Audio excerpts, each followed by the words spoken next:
നമസ്കാരം. ശിവഗിരിയിലെ കുറിച്ചിട്ട് ആന്റണി വന്നിട്ട് മാപ്പപേക്ഷയൊക്കെ പറയുന്നത് നമ്മൾ കേട്ടതാണ്. ആ മാപ്പപേക്ഷയിൽ പറയുന്നത് ഇതൊന്നും എൻ്റെ കുഴപ്പം കൊണ്ടൊന്നും അല്ല, അവിടെ അത്തരത്തിലുള്ള വലിയൊരു സിറ്റുവേഷൻ ഉണ്ടായിരുന്നു.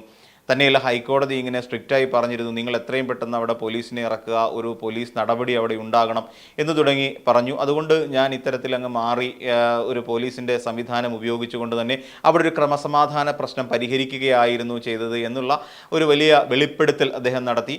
അതിനെ തുടർന്ന് പറഞ്ഞു, ഇവിടെ ഇ കെ നായനാർ ഇവിടെ മുഖ്യമന്ത്രിയായ സമയത്ത് എനിക്കെതിരായ ഒരു ജുഡീഷ്യൽ അന്വേഷണം ഉണ്ടായിരുന്നു, എൻ്റെ റിപ്പോർട്ടുകൾ ഉണ്ട്, അത് വെബ്സൈറ്റിൽ അവൈലബിൾ ആണ്.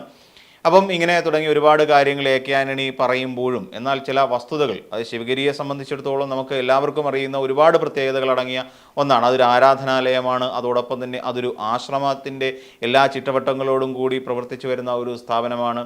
അതുമാത്രമല്ല, കേരളത്തെ അല്ലെങ്കിൽ നമ്മുടെ കേരളത്തിൻ്റെ മാത്രമല്ല ഒരു എല്ലാ ജനതയുടെയും ഒരു പുരോഗമനപരമായ ചിന്താഗതികൾക്ക് ആക്കം കൂട്ടുന്ന ഒരുപാട് ചിന്തനങ്ങൾ നമ്മളിലേക്ക് അവതരിപ്പിച്ച ഒരു വ്യക്തി കൂടിയായ, അല്ലെങ്കിൽ ലോകഗുരു എന്ന് തന്നെ വിശേഷിപ്പിക്കാൻ കഴിയുന്ന ശ്രീനാരായണ ഗുരുവിൻ്റെ സമാധി സ്ഥാനം കൂടിയാണ് അത് എന്നുള്ള വിവരം നമുക്കെല്ലാവർക്കും, എല്ലാ മലയാളികൾക്കും അല്ലെങ്കിൽ പുറത്തുള്ളവർക്ക് പോലും അറിയാവുന്ന ഒരു കാര്യമാണ്.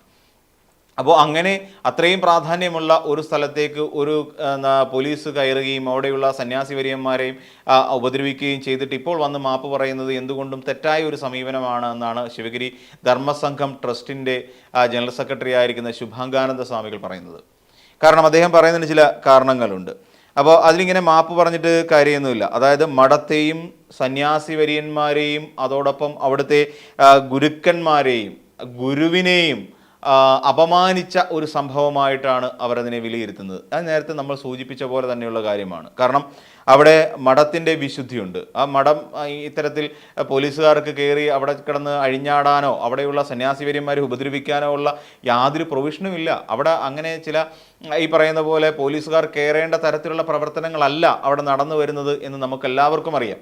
അപ്പോൾ അവിടെ പോലീസ് കയറുകയും അവിടെയുള്ള സന്യാസിവര്യന്മാരെ ചവിട്ടുകയും ചെയ്ത് തീർത്തും അവരോട് കാണിച്ച അനാദരവ് തന്നെയാണ്. അതിലൂടെ ഗുരുദേവനോട് കാണിച്ച അനാദരവ് കൂടിയാണ് എന്നാണ് ശുഭാംഗാനന്ദ സ്വാമികൾ വ്യക്തമാക്കുന്നത്. പിന്നെ അതോടൊപ്പം തന്നെ ഈ ആരാധനാലയങ്ങളിലും ഓരോ ദേവാലയങ്ങളിലുമൊക്കെ ഈ പോലീസുകാർ പാലിക്കേണ്ട ചില നടപടിക്രമങ്ങളുണ്ട്.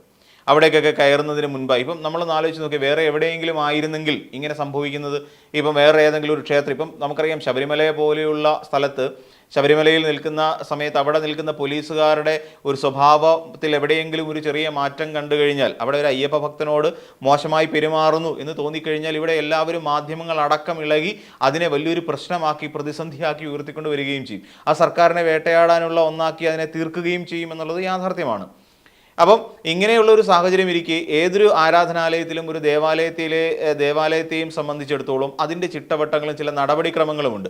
അപ്പോൾ അത്തരത്തിലുള്ള നടപടിക്രമങ്ങളൊന്നും തന്നെ അതായത് പോലീസുകാർ അവിടെ പാലിച്ചിരുന്നില്ല എന്നുള്ളതാണ് അദ്ദേഹം ഉയർത്തുന്ന മറ്റൊരു ആക്ഷേപം.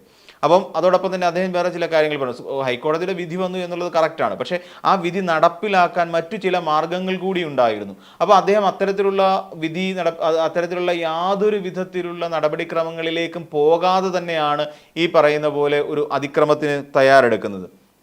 അതുമാത്രമല്ല, ഈ പോലീസ് നടപടി ശിവഗിരിയിൽ ഉണ്ടാകുന്ന സമയത്ത് അവിടെ സുപ്രീം കോടതിയിൽ ഒരു അപ്പീൽ കിടക്കുകയായിരുന്നു. അപ്പോൾ സുപ്രീം കോടതിയുടെ പരിഗണനയിലേക്ക് ഒരു അപ്പീലിൽ പോയ സാഹചര്യത്തിൽ കൂടിയാണ് ഈ പറയുന്ന ഒരു പോലീസിൻ്റെ അതിക്രമം ശിവഗിരിയിൽ ഉണ്ടാകുന്നത്. അതും കെ ആന്റണിയുടെ 1995 ഒക്ടോബർ മാസത്തിൽ. അപ്പോൾ അങ്ങനെയുണ്ടായ ഒരു പ്രശ്നത്തെ പരിഹരിക്കാനും നിരവധി മാർഗങ്ങൾ ഉണ്ടായിരുന്നു.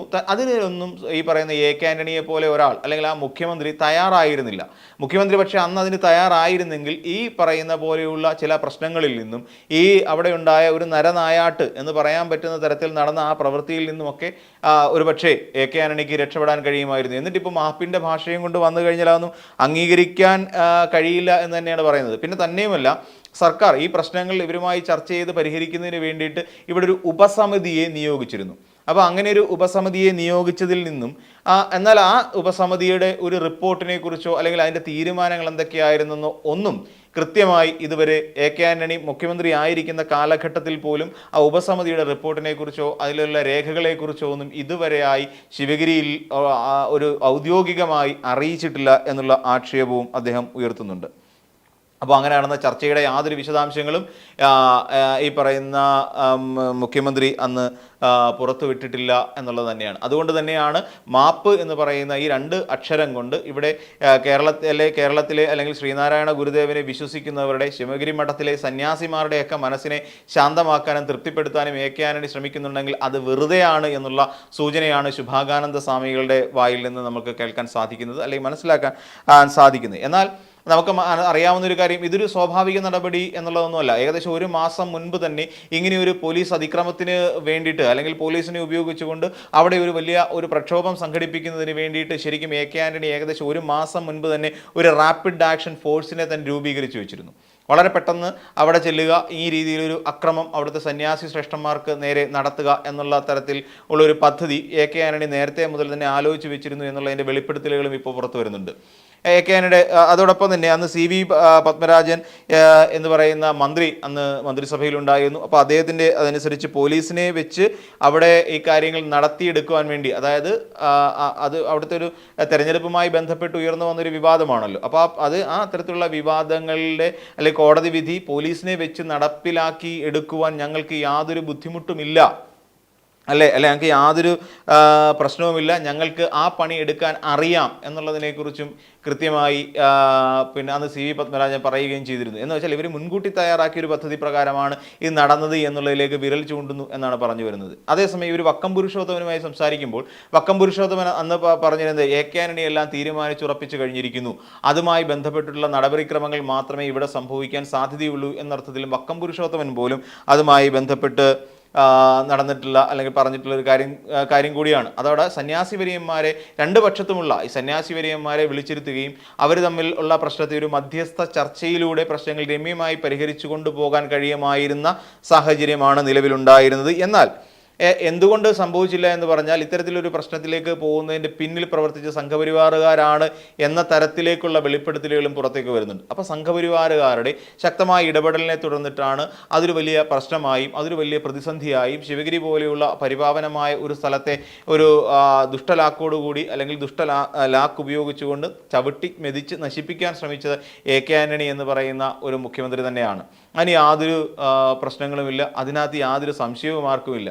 എന്നാൽ ഇപ്പോൾ അദ്ദേഹം പറഞ്ഞ് തൻ്റെ കൈകൾ ശുദ്ധമാണ് എന്ന് കാണിക്കാൻ വേണ്ടി ഞാൻ തെറ്റൊന്നും ചെയ്തിട്ടില്ല, എന്നെക്കൊണ്ട് ഹൈക്കോടതി തെറ്റ് ചെയ്യിച്ചതാണ് എന്ന് പറയുന്ന തരത്തിലേക്കാണ് ശരിക്കും ഈ എ.കെ. ആന്റണി നടത്തിയ ഒരു മാപ്പപേക്ഷ വന്നെത്തി നിൽക്കുന്നത്. പിന്നെ നമ്മൾ കുറച്ചുകൂടെ അങ്ങോട്ട് ഉള്ളിൽ കയറി പരിശോധിച്ചു കഴിഞ്ഞാൽ എ.കെ. ആന്റണിയുടെ ഈ വെളിപ്പെടുത്തൽ കോൺഗ്രസിനെ വീണ്ടും ഉപരോധത്തിലാക്കിയോ എന്നുള്ള ഒരു ചോദ്യമുണ്ട്.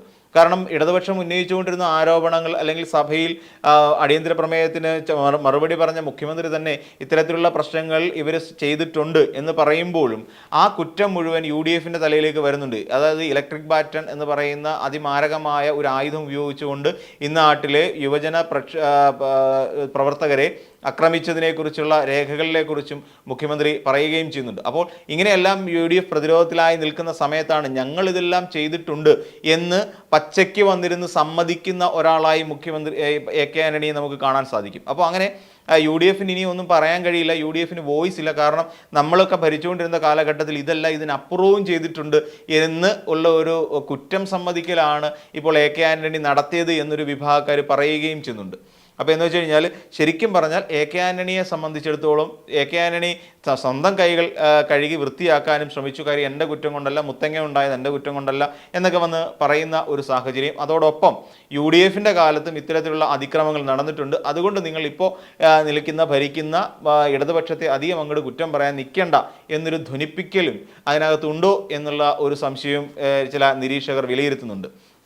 അപ്പോൾ അതുകൊണ്ട് തന്നെ എ.കെ. ആന്റണി ഇനി എന്ത് മാപ്പപേക്ഷ പറഞ്ഞിരുന്നാലും ശരി, കഴിഞ്ഞ ദിവസം C.K. ജാനുവും അത് തള്ളിക്കളഞ്ഞല്ലോ.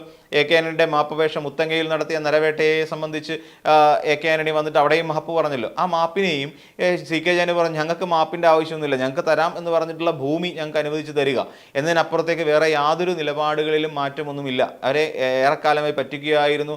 ഒരു തരത്തിൽ പോലും ഒരു എന്താ പറയുക നഖം വെട്ടി പോലും ഇല്ല നിന്ന ജനങ്ങൾക്ക് എതിരായി പോലീസ് അതിക്രമം കാണിക്കുകയായിരുന്നു എന്ന് തന്നെ അവർ വ്യക്തമായി പറഞ്ഞല്ലോ.